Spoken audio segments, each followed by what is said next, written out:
ইসলাম গ্রহণের জন্য, কোরআনের দাওয়াত পাওয়ার জন্য, রাসূলের সন্ধান পাওয়ার জন্য, সঠিক দিন পাওয়ার জন্য রাজা বাদশাহ ছেলে একে একে বহু মনিবের ঘরে চাকর হয়ে এই পর্যন্ত এসেছে। রাসূল গো, আমাকে মুক্তির ব্যবস্থা করে দেন। আল্লাহ নবী সাহাবী হযরত সালমান রাদিয়াল্লাহু তাআলা আল্লাহ নবীর কাছে এসে কান্নাকাটি করে। এক পর্যায়ে আল্লাহ নবী বললেন, যাও তোমার মনিবকে গিয়ে বলো কি জিনিস দিলে তোমাকে মুক্তি দিয়ে দিবে, তোমার মুক্তি কোন কি বিষয়ে আমরা করব। তো মনিব বুঝতে পেরেছে সালমান তার বলে আর চায় না। মনিব বলতেছে, তুমি যদি আমাকে 300 খেজুর গাছ তোমার উপার্জনের টাকা দিয়ে তুমি যদি লাগায় নাও, আর 10 উকিয়া পর্যন্ত যদি তুমি আমাকে স্বর্ণ মুদ্রা দাও, তাহলে আমি তোমাকে আজাদ করে দিব, আজাদ করে দিব। আল্লাহ নবীর কাছে আসিয়া বললেন, ইয়া রাসূলুল্লাহ, 300 খেজুর গাছ 10 উকিয়া স্বর্ণ মুদ্রার বিনিময়ে আমাকে আজাদ করে দিবে। ওই সময় সালমানের কাছে কোনো কিছু ছিল না, বাড়িতে না উনি রাজা বাদশার সন্তান, কিন্তু তিনার বাড়ি খুব দূর, এখন তিনি বৃদ্ধ হয়ে গিয়েছে, তিনার বাবা আছে কি না নাই সেটাও তিনি জানেন না। সাহাবায়ে কেরাম সকলেই মক্কা থেকে হিজরত করে এসেছে, কারো কাছে টাকা পয়সা নেই। আল্লাহ নবী বললেন, ও আমার সাহাবী, তোমরা আমার সালমানকে আজাদ করার জন্য যে যেরকম পারো 10টা 20টা 15টা যেরকম পারো খেজুর গাছ আমাকে দাও। এক পর্যায়ে 10টা 20টা 15টা খেজুর গাছকে হিজরত দিতে লাগলো। এক পর্যায়ে 300 খেজুর গাছ হয়ে গেল। আল্লাহ নবী সালমানকে বললেন, সালমান যাও যাও তোমার মনিবকে গিয়ে বলো এবং তুমি ওই যারা ওদের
চুক্তিবদ্ধভাবে মদিনায় বসবাস করতেছি মুসলমানদের সাথে। আল্লাহর নবী হযরত জিবরাইল আমিনের কথা শুনে সাহাবায়ে কেরামের সাথে পরামর্শ নিলেন, হে আমার সাহাবায়ে কেরাম, এই বনু নজিরকে কি করা যায়? যে বনু নজির আমাকে হত্যা করার জন্য চক্রান্ত করতেছে। আল্লাহর নবী বিশ্ব নবী সিদ্ধান্ত দিলেন, বনু নজির গোত্রের সরদারকে সিদ্ধান্ত দিলেন, তোমরা 10 দিনের ভিতরে মদিনা ছেড়ে চলে যাও, অন্যথায় তোমাদের জন্য আমার সাথে জিহাদ করবে।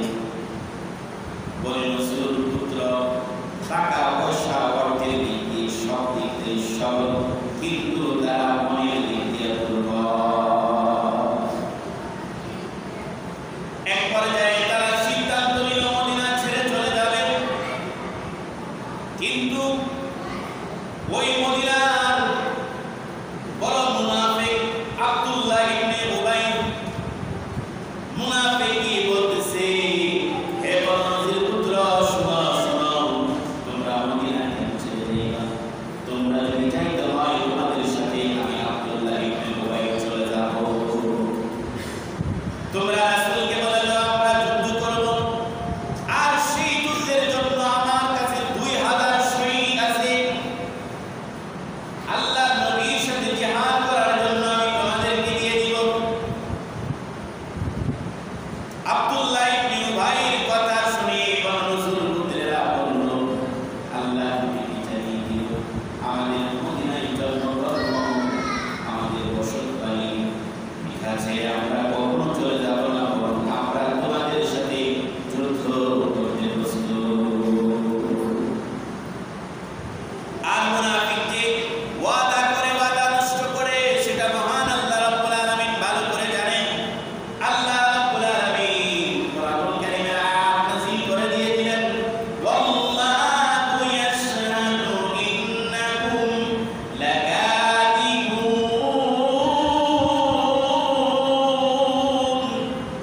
আল্লাহ পাক নবীকে জানিয়ে দিলেন, সাক্ষী দিয়ে দিলেন, ওগো আমার হাবিব, এই মুনাফিক যে ওয়াদা করেছে বন্ধুদের সাথে, সেই ওয়াদাগুলো মিথ্যা ওয়াদা। যে বনু নজিরকে বলেছে 2000 সৈনিক দিবে, কখনো সেই 2000 সৈনিক দিবে না। এক পর্যায়ে বনু নজিরকে ঘেরাও করে ফেলল। দুর্গের ভিতর তারা কোথায় গেল? 1 দিন 2 দিন 3 দিন চলে গেল, কিন্তু বনু নজির গোত্রের লোকেরা লক্ষ্য করে দেখল আব্দুল্লাহ ইবনে উবাই তাদেরকে সাহায্য করার জন্য আসে নাই, 2000 সৈনিক দেয় নাই। চতুর্দিক থেকে সাহাবায়ে কেরামের সামান ঘেরাও করে আছে। এক পর্যায়ে তারা আত্মসমর্পণ করেছে, বলতেছে, ইয়া রাসূলুল্লাহ, ইয়া হাবিবাল্লাহ, আমাদের সমস্ত অস্ত্রগুলো আপনি জমা নিয়ে যান, আমাদেরকে এই মদিনা থেকে যাওয়ার রাস্তা আমাদেরকে দেখায় দেন। তখন সেই বনু নজির গোত্র সমস্ত অস্ত্র শস্ত্র রেখে তারা একদল চলে গেল খায়বরের দিকে, আর একদল চলে গেল সিরিয়ার দিকে। ওই ইহুদি গোষ্ঠী একদল চলে গেল খায়বরের দিকে, আর একদল চলে গেল সিরিয়ার দিকে। তারা সেখানে অবস্থান করতেছে। এক পর্যায়ে ওই বনু নজিরের গোত্রের সমস্ত সরদাররা পরামর্শ করল, আমাদের মাতৃভূমি, আমাদের দেশ, আমাদের জন্মস্থান, বসত বাড়ি থেকে আব্দুল্লাহর বেটা মুহাম্মদ আমাদেরকে তাড়িয়ে দিয়েছে। মুহাম্মদের শুধুমাত্র আমরা নয়, বরং কুরাইশ বংশ তারা মুহাম্মদের শত্রু। সেজন্য তারা কি করল? 20 জনের একটা স্টিম বানিয়ে, একটা জামাত বানিয়ে কুরাইশ গোত্রের কাছে পাঠাইল, কুরাইশদের সরদারের কাছে পাঠাইল, আব্দুল্লাহর বেটা মুহাম্মদ তোমাদেরও দুশমন, আমাদেরও দুশমন, ইসলাম মুসলমান হলো আমাদের দুশমন। অতএব আমরা সকলে মিলে মিশে যদি মদিনায় আক্রমণ করি, তাহলে আমরা সেই ইসলামকে দুনিয়া থেকে নিস্তেনাবুদ করে দিব। বলেন নাউজুবিল্লাহ। ইসলাম দুনিয়ার জমিনে রাখবে কে?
রাদিয়াল্লাহু তাআলা আনহু বলতেছে, আমি রোম এবং পারস্যের মধ্যে দেখেছি ওই রাজা বাদশারা যখন যুদ্ধ জিহাদ করেছে তখন তারা খাল খনন করেছে।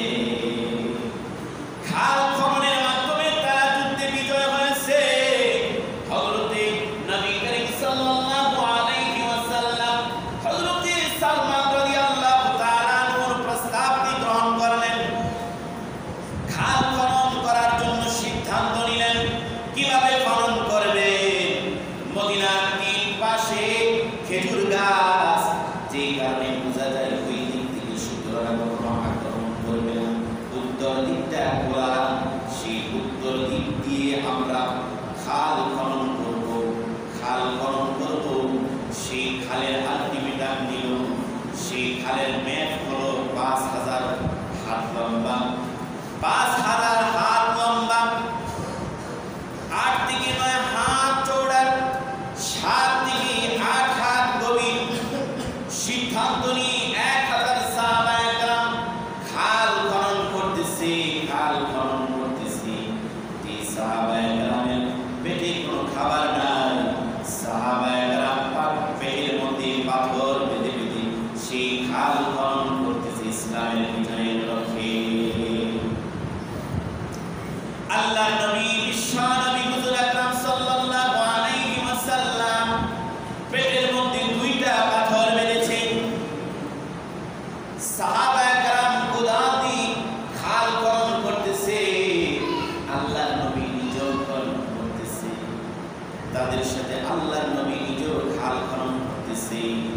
এক পর্যায়ে বিশাল বড় একটা পাথর পেল, যে পাথর কেউ কাটতে পারতেছে না। আল্লাহ নবীকে ডাকলো।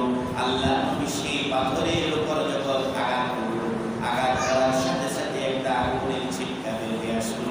সেই ছিটকার মধ্যে তিনি দেখতে পারলেন রোম এবং পারস্যের এবং সিরিয়ার সমস্ত রাজ দরবার এসে গেছে। এক ছিটকারে রোম, আরেক ছিটকারে পারস্য, আরেক আগুনের ছিটকারে আলোকিত হয়ে গিয়েছে সিরিয়ার। 3টা কূপে সেই পাথর জন্য বিচূর্ণ হয়ে গেল। আল্লাহ পারস্য সিরিয়া অতি শীঘ্রই রোম এবং পারস্য আমাদের দখলে চলে আসবে। আল্লাহ নবী বিশ্বনবী কষ্ট করে খাল খনন করতেছে। হযরতে জাবের রাদিয়াল্লাহু তাআলা লক্ষ্য করে দেখলেন আল্লাহ নবীর পেটে একে 2টা পাথর বাঁধা। আল্লাহ নবীকে বললেন, ইয়া রাসূলুল্লাহ, আমাকে একটু সময় দিবেন বাড়িতে যাওয়ার জন্য। বাড়িতে গেলেন, গিয়ে বললেন, বিবি গো, আল্লাহ নবীর পেটে 2টা পাথর বাঁধা। পরে দেখো কোনো খাবার আছে কিনা। সমস্ত হান্ডি পাতিলগুলো খুঁজে দেখলো 2 থেকে 2.5 কেজি আটা জমা করলেন। বললেন, এইগুলা হয়তো রুটি বানিয়ে অথবা খিচুড়ি রান্না করে আল্লাহ নবীকে খাওয়াবো। তবে শুধুমাত্র আটা দিয়ে রুটি কেন খাওয়াবো? তার সাথে যদি পুষ্ট হয় একটা খাসির বাচ্চা আছে, সেটাকে জবাই করে ফেলবো। আল্লাহ নবীর কাছে আসিয়া বললেন, হযরতে জাবের রাদিয়াল্লাহু তাআলা আনহু বললেন, আমি ইয়া রাসূলুল্লাহ, ঘরের ভিতরে একটা ছোট খাসির বাচ্চা আছে, 2 থেকে 2.5 কেজি আটা রুটি আছে, আপনি আমার বাড়িতে চলুন। আল্লাহ নবী একটা পানির জোড়ায় বললেন, হে আমার সাহাবায়ে কেরামরা, তোমাদের সকলের দাওয়াত। হযরতে জাবের রাদিয়াল্লাহু তাআলা বললেন, আটা কত? 2 থেকে 2.5 কেজি, একটা সাগর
মুশরিকদের দলদের মধ্য থেকে বনু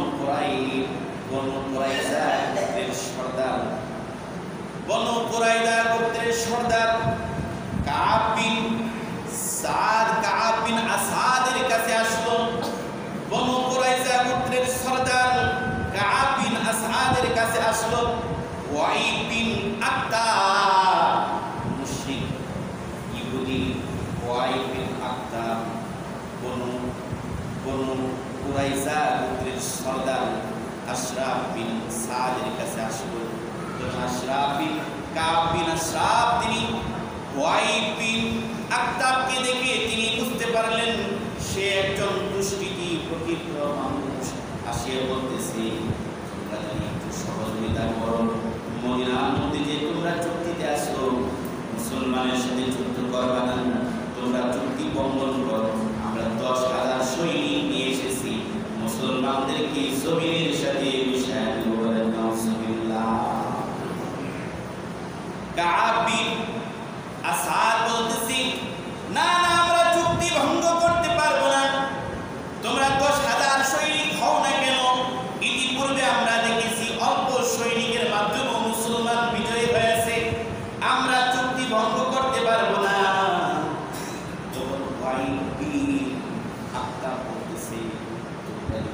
আমরা যদি পরাজিত হই, তোমরাও, তোমাদের সাথে আমরাও থাকবো। এক পর্যায়ে কাব বিন আসাদ রাজি হয়ে গেল।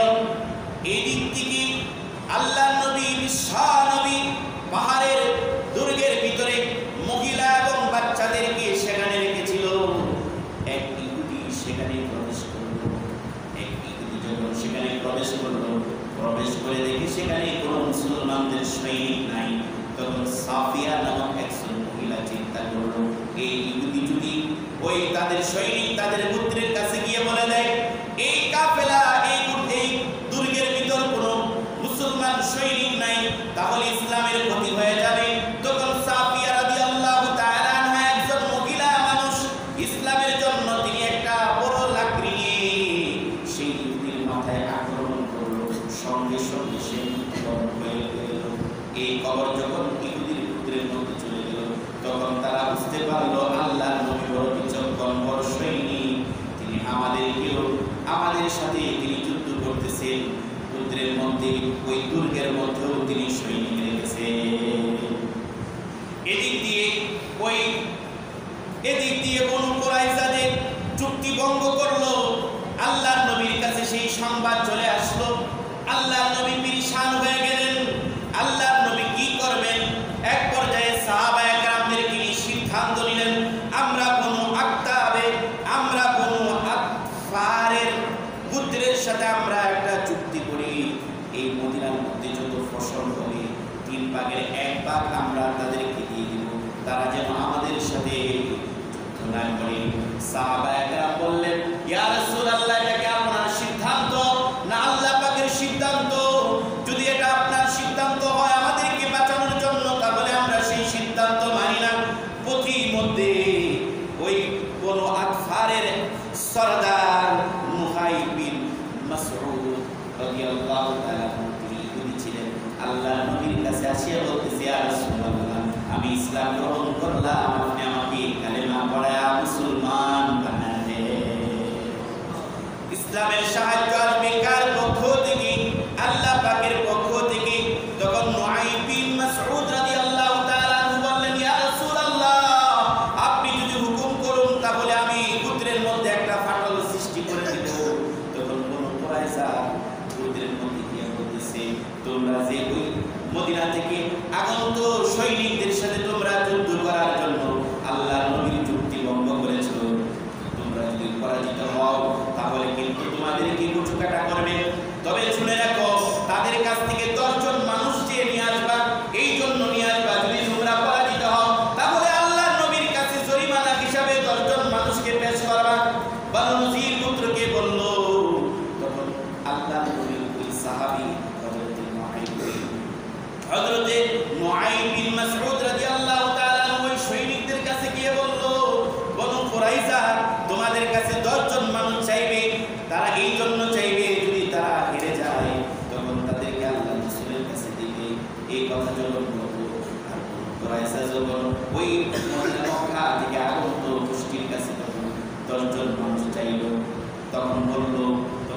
সেই আমরা 10 জন মানুষ দিল না। যখন তারা প্রত্যাখ্যান করলো তখন তারা বুঝতে আর বাকি নাই, তারাও তাদের মধ্যে এবং তাদের মধ্যে ফাটল সৃষ্টি হয়ে গেল। এক পর্যায়ে আল্লাহ রাব্বুল আলামিন ফেরেশতার মাধ্যমে তুফান জারি করে দিলেন। ওই তাদের তাঁবুগুলো আল্লাহ তাআলা ভেঙে চূর্ণ বিচূর্ণ করে দিলেন। এদিক দিয়ে ফাটল সৃষ্টি হয়ে গেল।